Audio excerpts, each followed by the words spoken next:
8일 부동산 규제를 피해간 부산의 한 아파트 분양에 8만 명이 넘는 청약 수요가 몰리는 등 풍선 효과 조짐이 일고 있습니다. 저금리 고령화 추세에 따라 신탁 수요가 늘어나면서 은행권에서 신탁 상품이 효자 품목으로 떠오르고 있습니다. 하나손해보험이 다음 달 차선 이탈 경고 장치를 갖춘 차량에 보험료를 할인해주는 특약 상품을 내놓습니다. 정부가 중소기업중앙회와 대한상공회의소에 공정거래위원회에 대한 의무 고발 요청권을 주기로 했습니다.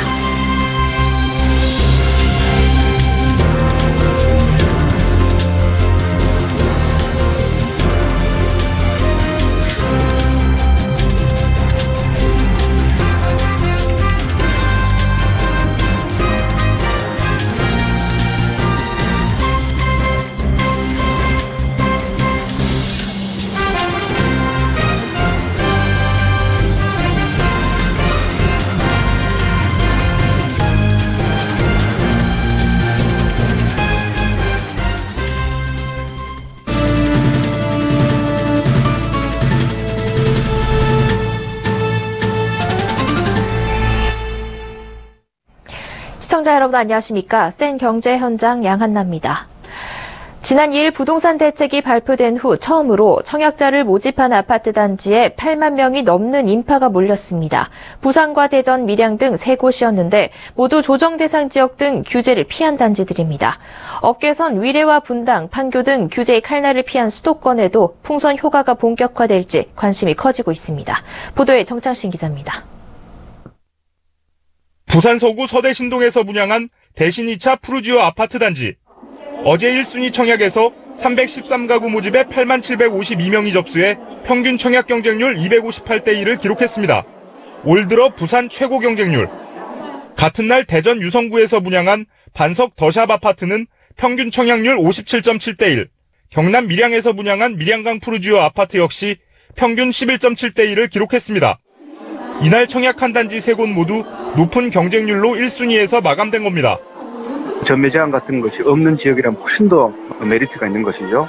조정 지역이 아닌 지역에 목 좋은 그런 분양이 이루어지면 거기는 청약 경쟁률이 이제 천정부지로 치솟을 수 있죠. 이처럼 규제를 비켜간 곳에 수요자가 몰리는 풍선 효과가 본격화됐다는 의견이 지배적인 가운데 한편에선 실수요자들이 내 집 마련에 나선 것이란 의견도 나옵니다. 규제가 나왔음에도 불구하고 청약 경쟁률이 잘 나온다는 것은 여전히 이제 우리나라 주택시장은 실수요 측이 매우 이제 두텁다. 이렇게 좀 봐야 돼요. 하지만 업계에선 서울 접근성이 좋은 위례와 분당, 판교, 용인 등 규제를 비켜간 곳은 풍선 효과가 나타날 가능성이 큰 것으로 전망했습니다. 서울 과천 등 조정 대상 지역은 분양권 전매 금지에 더해 대출 규제까지 강화되면서 대출받기가 더 어려워졌기 때문입니다. 한편 이달 일반 분양 예정인 강남구 개포동 개포시형 아파트와 서초구 잠원동 신반포 안신 6차 아파트 등 재건축 단지들의 청약 경쟁률을 봐야 이번 규제의 영향을 가늠할 수 있을 것으로 관측됩니다. 서울경제TV 정창신입니다. 세종시가 투기 과열지구, 투기 지역으로 지정된 지 하루 만에 웃돈이 8천만 원이나 떨어진 아파트가 나왔습니다. 세종시 부동산 중개업소에 따르면 어제 세종시 소담동 전용 면적 59제곱미터의 LH 펜트하우스 아파트가 매매가 2억 7천만 원에 나왔습니다. 하루 전 부동산 대책 발표 당일 기준 이 아파트의 매매가가 최대 3억 5천만 원이었으니 하루 사이 8천만 원이나 떨어진 셈입니다. 오는 10월 입주 예정인 이 아파트의 평균 분양가는 2억 원이었지만 지난 6월 8일 전매 제한이 해제된 이후 1억 3천만 원에서 많게는 1억 5천만 원의 프리미엄이 붙어 거래됐습니다. 한 달 사이 웃돈이 아파트 가격의 절반 넘게 오르는 등 승승장구하던 아파트 가격이 파리 대책 발표 하루 만에 상승폭의 절반을 까먹은 겁니다. 은행권에서 신탁 상품이 새로운 수익원으로 떠오르고 있습니다. 올 상반기 기준 많게는 작년보다 2배 넘게 신탁 수수료익을 벌어들이기도 했습니다. 앵커 리포트입니다. 시중은행들의 수수료 이익이 늘어난 가운데 신탁 상품이 효자 품목으로 꼽히고 있습니다. 올 상반기 KB국민과 신한, KB하나, 우리은행 등 4대 은행의 수수료 이익은 총 2조 105억 원으로 작년 같은 기간보다 12% 증가했습니다. 은행의 수수료이익은 보통 펀드와 방카슈랑스, 외환거래, 신탁상품 거래를 통해 얻는데 이 중 특히 신탁수수료이익이 급증했습니다. 우리은행의 신탁수수료 수입은 640억 원으로 작년 같은 기간에 비해 2배 늘었습니다. 신한은행과 KB국민은행도 각각 741억 원, 1,380억 원으로 81%, 47% 증가했고 KB하나은행도 802억 원으로 49% 늘었습니다. 저금리와 고령화 시대에 맞춰 자산을 관리해주는 신탁에 대한 수요가 늘어나면서 은행권도 신탁상품 판매에 열을 올리고 있습니다. 신탁 수수료 이익이 가장 크게 증가한 우리은행의 경우 신탁 자산 취급액을 대폭 늘렸습니다. 작년 6월 말 5,250억 원이던 신탁 자산 잔액은 주가지수 연계 신탁이 폭발적으로 증가하면서 올해 6월 말 3조 7,750억 원으로 600% 넘게 늘어났습니다. 신한은행은 올 상반기 특정 금전 신탁과 재산 신탁 부문의 수수료가 모두 늘었습니다. 각 은행은 폐신탁부터 유언대용, 치매 안심, 성년 후견 지원 등 다양한 신탁 상품을 선보이고 있습니다. KB하나은행과 KB국민은행은 작년 치매 판정을 받으면 단계별로 병원비와 생활비를 지급하는 치매 안심 신탁을 출시해 주목을 받았습니다. 신한은행은 지난 4월 목표한 수익률을 2년 내 달성하지 못하면 약 0.3%의 수수료를 받지 않는 동고동락 금전 신탁을 내놨습니다. 서울경제TV 양한나입니다. 차선 이탈 경고장치나 자동 긴급제동 시스템 등 차가 운전자를 도와 사고를 예방해주는 첨단 운전자 보조 시스템을 탑재한 차량이 늘고 있습니다. 일본과 독일 등 선진국에선 이처럼 첨단 기술로 사고 가능성이 줄어든 차량에 보험료를 깎아주고 있는데요.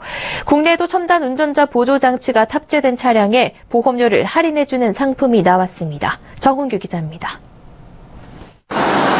한화손해보험은 다음 달 11일 책임 개시 계약부터 차선 이탈 경고장치 장착 할인 특약을 판매한다고 밝혔습니다. 이 특약에 가입하면 차선 이탈 경고장치를 갖춘 차량의 차주는 보험료를 평균 5.8% 할인받습니다. 단 출고 때부터 이 장치가 장착된 차량만 해당되며 가입 때 차량 코드를 통해 자동으로 한화손보에서 탑재 여부를 확인합니다. 한편 현대 기아차의 경우 옵션 추가 사항으로 돼 있어 차량 코드로 자동 확인이 안 될 수 있는데 이 경우 마일리지 특약처럼 사진을 찍어서 확인 절차를 거치면 됩니다. 차선 이탈 경고 장치는 운전자가 깜빡 졸아 방향 지시 등을 켜지 않은 채 차선을 이탈하는 경우 차량에 장착된 카메라로 전방의 차선을 인식해 운전자에게 경고등, 음성, 진동 등으로 알려줘 안전운전을 도와주는 첨단 안전장치입니다.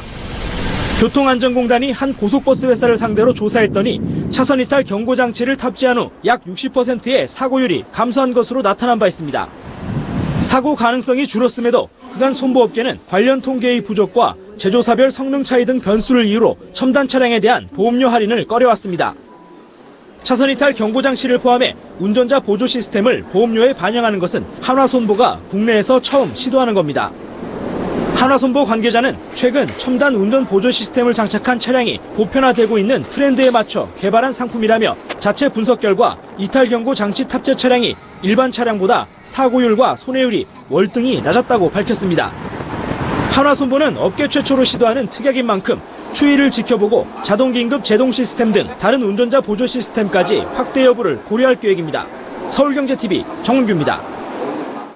정부가 중소기업 중앙회와 대한상공회의소 등 두 곳을 공정거래위원회에 대한 의무고발 요청권을 갖는 기관으로 지정키로 했습니다. 새 정부 들면서 공정위의 전속 고발권 폐지 논쟁이 뜨거운 가운데 당장 폐지보단 의무고발 요청 기관을 확대하기로 가닥을 잡았습니다. 김혜영 기자입니다. 중소기업 중앙회와 대한상공회의소가 공정위에 대한 의무고발 요청권을 갖게 됩니다. 이는 의무고발 요청권을 민간기관이 갖는 첫 사례입니다.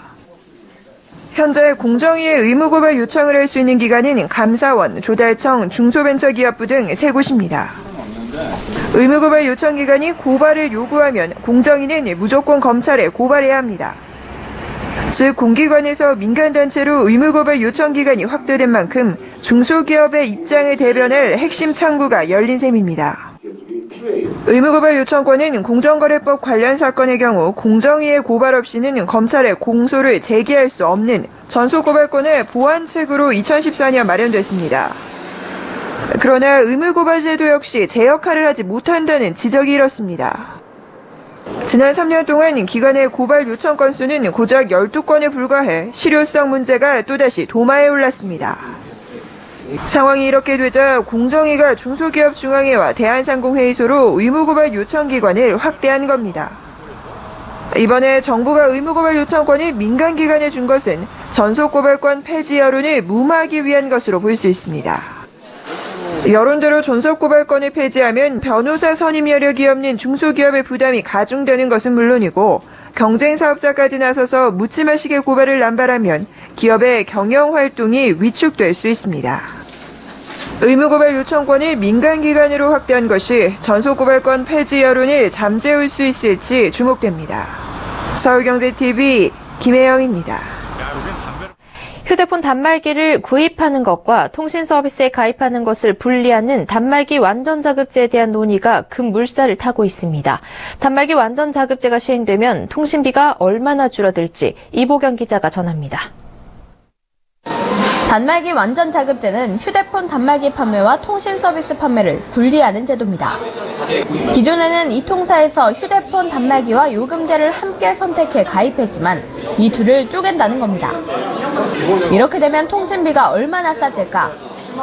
단말기 완전자급제 법안을 발의하겠다고 발표한 자유한국당의 김성태 의원은 2조 원의 효과를 예상하고 있습니다. 소비자 유치 경쟁이 촉발되면서 통신사들이 그동안 유통 대리점에 보조금으로 지급했던 마케팅비 2조 원을 통신비 인하에 쓸 거라는 겁니다.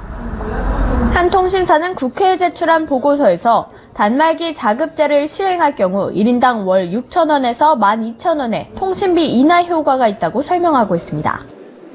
단말기 제조업체의 경우도 단말기 자급제가 도입될 경우 가격 경쟁이 치열해지면서 추고가 경쟁이 나타날 가능성이 있다고 분석하고 있습니다.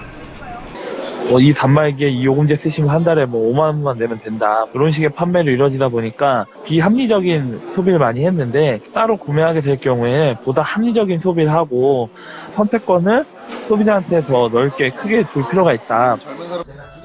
반면에 효과가 미미할 것이라는 의견도 있습니다. 단말기 제조업체와 이통사들의 구조가 과점 체제로 굳어져 있는 상황에서 경쟁이 촉진되긴 힘들 거란 겁니다.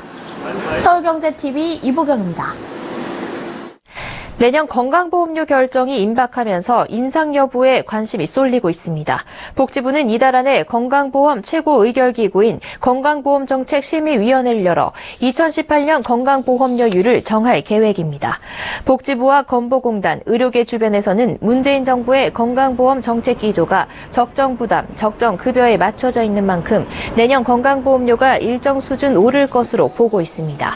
특히 내년 7월부터 저소득층의 보험료를 낮춰주는 건강보험료 부과체계 개편안이 시행되면 보험료 수입이 줄어들면서 재정 손실이 발생할 수 있는 것도 보험료 인상에 힘을 실어주고 있습니다.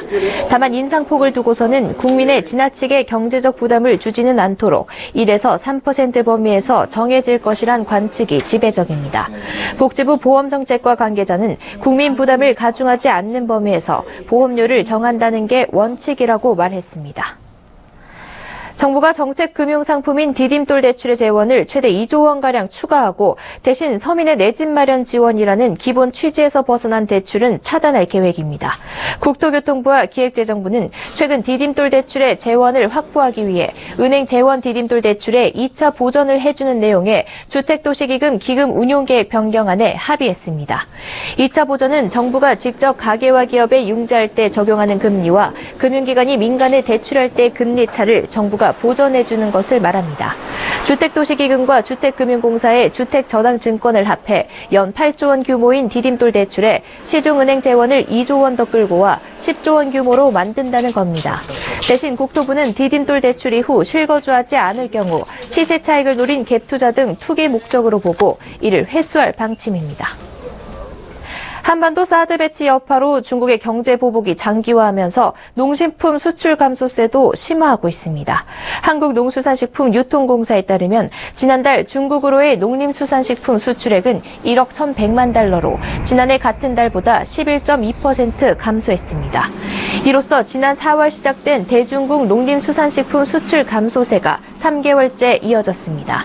이에 따라 올해 1월에서 7월까지 수출액도 7억 3,500만 달러로 지난해보다 6.5% 줄었습니다. 앞서 지난달 농식품부는 수출 여건이 악화된 중국 시장에서 새로운 판로를 찾겠다며 맞춤형 유망 상품을 발굴하는 대중국 농식품 수출 확대 신전략 계획을 발표한 바 있습니다.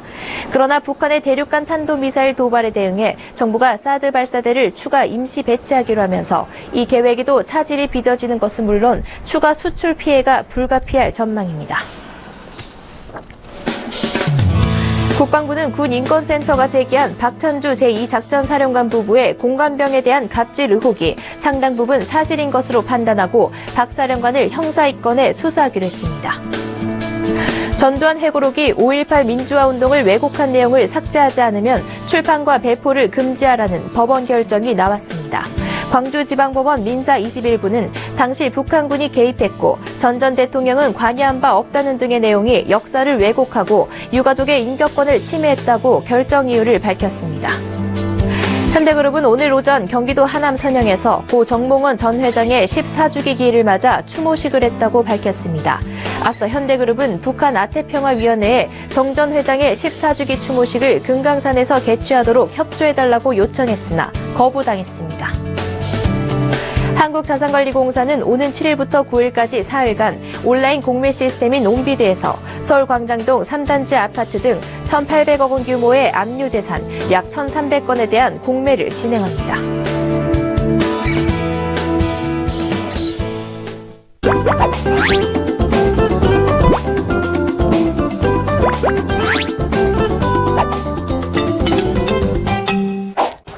허브는 주로 봄에 즐기는 식물이라고 생각하시는 분들이 많을 텐데요.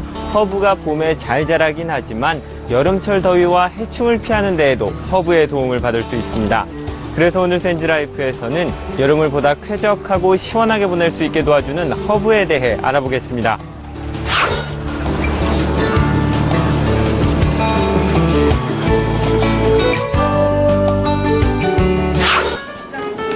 폭염경보가 계속될 정도로 도를 넘는 더위 때문에 짜증지수가 올라가고 두통과 어지럼증에 시달리는 분들도 계실 텐데요. 다양한 허브 향기로 더위에 지친 몸과 마음을 달랠 수 있습니다. 우선 많이 알려진 허브 중 하나인 로즈마리의 향기는 두통과 피로회복, 무기력증 해소에 도움이 됩니다. 싱그러운 박하향을 내는 스피어민트도 짜증을 가라앉히는 등 마음을 안정시키는 데 유용합니다. 잎에서 카레 향이 난다 해서 이름 붙여진 커리 플랜트도 과거에는 신경증 치료제로 이용됐을 만큼 권태와 우울증 개선에 좋은 허브입니다. 더위에 지쳐 입맛을 잃었다면 레몬밤의 향기를 맡는 것이 도움이 됩니다. 달콤한 레몬 향이 나는 허브인 레몬밤에는 식욕을 촉진하는 효과가 있기 때문입니다. 열대야로 인한 불면증에는 라벤더가 좋습니다. 라벤더의 향기는 신경을 안정시켜 두통과 불면증 해소에 유용한데요. 라벤더의 경우 직접 키우면서 살아있는 라벤더의 향을 즐겨도 좋지만 마른 후에도 향기를 잃지 않기 때문에 말려서 베개 속이나 방향제로 만들어 사용하는 것도 좋습니다. 여름철 반갑지 않은 손님인 모기 등 해충이 싫어하는 허브도 있습니다. 허브가 햇빛과 물, 양분을 활용해 대사활동을 할 때 발생하는 테르펜이라는 물질은 살균, 항염, 방충 등의 효과가 있습니다. 로즈마리를 비롯한 많은 허브가 살균과 방충 효과가 있지만 특히 강한 방충 효과를 내는 허브로 구몬초로도 불리는 로즈 제라늄이 있습니다. 그 로즈 제라늄의 이제 성분들이 다른 허브들에 비해서 모기, 벌레 이런 충류들이 싫어하는 그런 허브로 알려져 있기 때문에 베란다가 있는 데다가 로즈 제라늄을 다량으로 심어서 외부에서 들어오는 벌레들 차단하는 효과는 아마 분명히 있을 거예요. 로즈 제라늄은 최근 모기 퇴치 허브로 알려졌는데 제라늄 종류의 허브가 해충을 어느 정도 막아주기는 하지만 완전히 퇴치하는 것은 아닙니다. 제라늄이 내뿜는 향과 물질들이 영향을 미치는 범위에서만 방충 효과를 볼 수 있기 때문에 모기에 덜 물리기 위해서는 제라늄 추출액을 이용한 천연 방충제를 활용하는 것이 훨씬 유용합니다. 이렇게 여름철에도 유용한 허브 향기를 집에서 가까이 두고 즐기기 위해서는 주의해야 할 점들이 있습니다. 허브를 집에서 잘 기르려면 첫 번째는 이제 충분한 햇빛, 두 번째 통풍, 바람, 그리고 세 번째는 물을 줄 때 한 번에 흠뻑흠뻑 흙이 너무 축축할 정도로 주시면 안 돼요. 살아있는 허브의 향을 직접 맡는 것도 도움이 되지만 허브를 말려 차로 마시면 더위를 쫓고 마음을 편안하게 하는데 더 큰 효과를 볼 수 있습니다. 우선 유명한 허브 민트로 만든 민트차는 후각뿐만 아니라 입안까지 자극하는 청량감으로 더위를 식히는 효과가 있습니다. 두통 해소에도 좋은데 특히 페퍼민트는 해열작용을 돕기 때문에 더위로 인한 두통에 좋습니다. 레몬향이 나는 허브 레몬그라스에도 신경안정 효과가 있어 차로 마시면 짜증 해소와 피로회복에 도움이 됩니다. 레몬그라스는 살균 효과도 뛰어나기 때문에 잔병 예방에도 좋습니다. 민트는 메스꺼움을 낮춰줘서 임산부들한테도 좋은 허브가 됩니다. 그리고 레몬그라스 같은 경우에는 항균 작용이 뛰어나서 여름철에 식중독 같은 걸 예방하는 데 좋은 허브라고 하겠습니다. 산미나리로도 불리는 허브 펜네를 차로 마시면 이뇨작용을 도와 몸을 가볍게 해주고 체중 조절에 효과적입니다. 소화와 생리통 완화에도 도움을 주지만 자궁을 수축시킬 수 있어 임산부는 마시지 않는 것이 좋습니다. 집에서 기르면서 향을 맡아도 좋고 차로 마셔도 좋은 허브. 상쾌한 허브향과 함께라면 올여름을 좀 더 시원하고 편안하게 보낼 수 있을 것 같습니다. 서울경제TV 김성훈입니다.